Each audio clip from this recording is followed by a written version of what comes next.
زړه قلعه یعنی پرانا قلعه.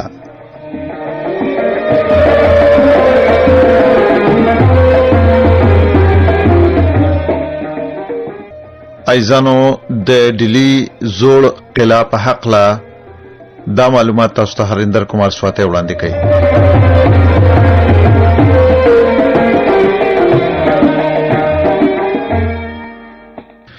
زړه قلعه یعنی پرانا قلعه د ډیلی یو له پخوانۍ قلعو څخه ده.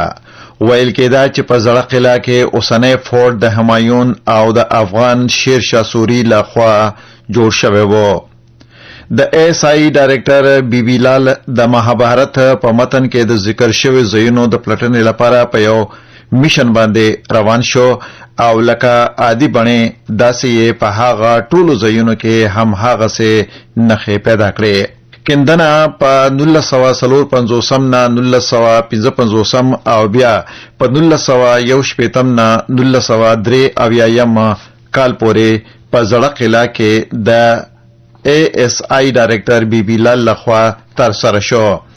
دا فورټ یعنی قلعه د همایون د حکمرانۍ په وخت کې چا چې په 1533 کال کې دوبا جوړ کړو او 15 کال وروسته پای ته ورسید. د دین پناه د ښار داخلي سنگر و.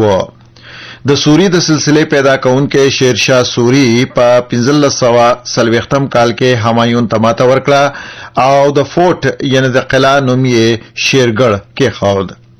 نوموړي په خپله 15 کلنۍ دوره کې په کمپلیکس کې مختلف نور ساختمانونه جوړ کړل. زړه قلعه او د دې شاوخوا د ډیلی شپږم ښار دی. کله چې ایډوین لوټس په 1900 کال کې د برطانیا هند مرکز نوې ډیلی ډیزاین کړو، نوموړي مرکزی ویستا چې اوس راجپت نومیږي له زړې قلعه سره په یو ردیف کې موازی کړل.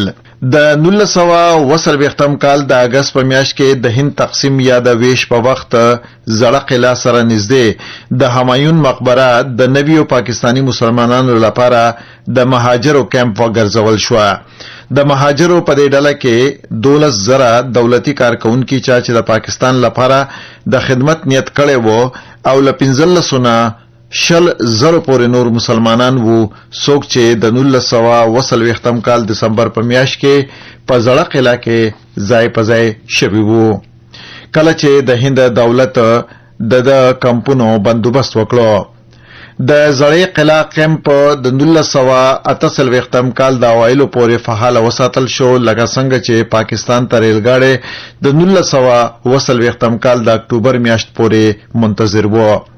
په 1920 کلونو کې د زړې قلعه ډپونه د تیاتر لپاره د لومړي ځل لپاره د شاه د پردې په موخه استعمال شوي. کله چې د ډرامې د ملي ښوونځي 3 پروډکشنونه تغلق، اندھا او یوګند سلطان رضیه دلته نمایش شوی وو او د ابراهیم الکزی لخوا هدایت شوی وو. په وروستیو لسیزو کې دا د مختلفو مهمو تیاترو پروډکشنونو لکه کلتوري پیښې او کنسرټونو لپاره مرکز وګرځول شو. نن ورځ له لمر ښکته کېدو سره وروسته د ډیلی د 2 ښارونو په تاریخ کې له اندرپرست څخه تر نوې ډیلی پورې د اوازونه او ډول ډول چراغونه د ځلېدو ځای دی.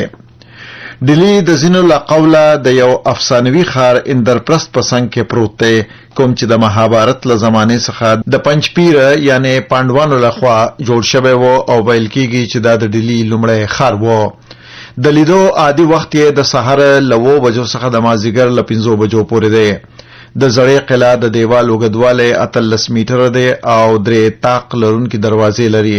غټه دروازه یې د لودیز طرف ته خلاصه ده چې اوس مهال هم فعاله ده. د جنوب طرفه دروازه د همایون د دروازې په نوم مشهوره ده، ځکه چې د همایون مقبره له دغه ځای څخه ننداره کیږي او وروستی طلاقي دروازه اکثره وخت د ممنوع دروازې په نوم یادېږي. ټولې دروازې 2 پټه او پتیکو پورته شوی شکل لري.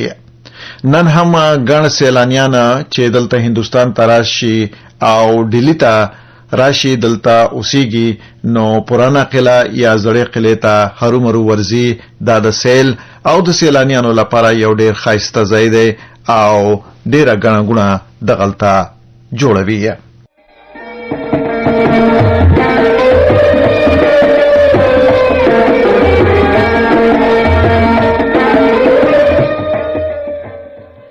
د ډیلی زړه قلعه یا پرانا قلعه په دې حقله دا مطلب تاسو ته هریندر کمار سواتی وړاندې کړو.